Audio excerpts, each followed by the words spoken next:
Yesaya 62 ayat 4 dan 5. Engkau tidak akan disebut lagi yang ditinggalkan suami, dan negerimu tidak akan disebut lagi yang sunyi, tetapi engkau akan dinamai yang berkenan kepadaku, dan negerimu yang bersuami. Sebab Tuhan telah berkenan kepadamu, dan negerimu akan bersuami.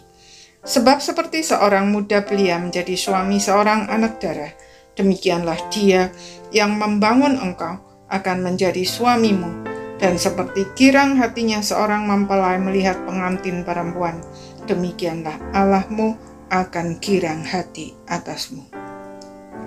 Kondisi umat Israel yang berada dalam pembuangan diumpamakan seperti seorang janda yang ditinggalkan suaminya. Pada zaman itu, janda atau perempuan yang tidak bersuami seperti ladang tanpa pemilik. Ladang tanpa pemilik kondisinya tentu sangat buruk, sebab tidak ada yang menyiangi, menanami, dan mendirikan pagar pelindung. Akibatnya semak duri akan tumbuh dengan subur, dan segala macam binatang akan datang menyerbu dan menjadikannya tempat tinggal. Berita baiknya adalah kondisi tersebut tidak akan berlangsung selamanya. Tuhan merancangkan hal itu hanya sebagai syok terapi untuk membuat umatnya bertobat dari dosa dan penyembahan berhala yang mereka lakukan.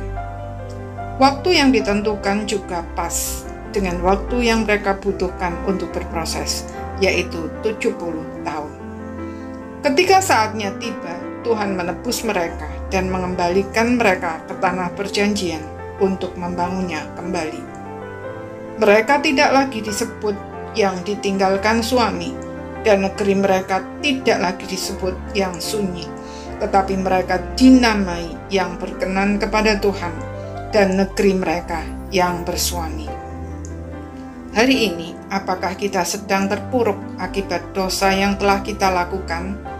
Jangan putus asa dan berpikir bahwa hidup kita, karir kita, pelayanan kita, relasi-relasi penting kita sudah berakhir. Semua itu bukan akhir dari segalanya, melainkan justru awal dari suatu kehidupan baru. Sebab Tuhan hanya sedang melakukan syok terapi agar kita bertobat. Kapan semua itu akan berakhir tergantung dari berapa lama waktu yang kita butuhkan untuk berproses. Tetapi jika kita menjalaninya dengan iman dan mata yang tertuju kepada Tuhan Yesus, maka semua itu bukan hanya pasti akan berakhir, melainkan juga membuat hidup kita lebih berkualitas.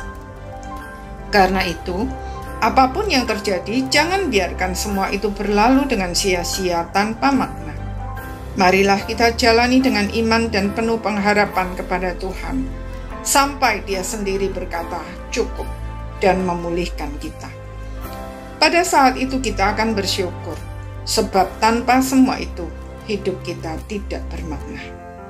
Seorang teman yang hidupnya banyak memberkati orang lain berkata, "Meskipun jalan hidup yang telah aku lalui penuh duri, kalaupun diberi kesempatan, aku tidak akan menukarnya dengan jalan hidup yang lain.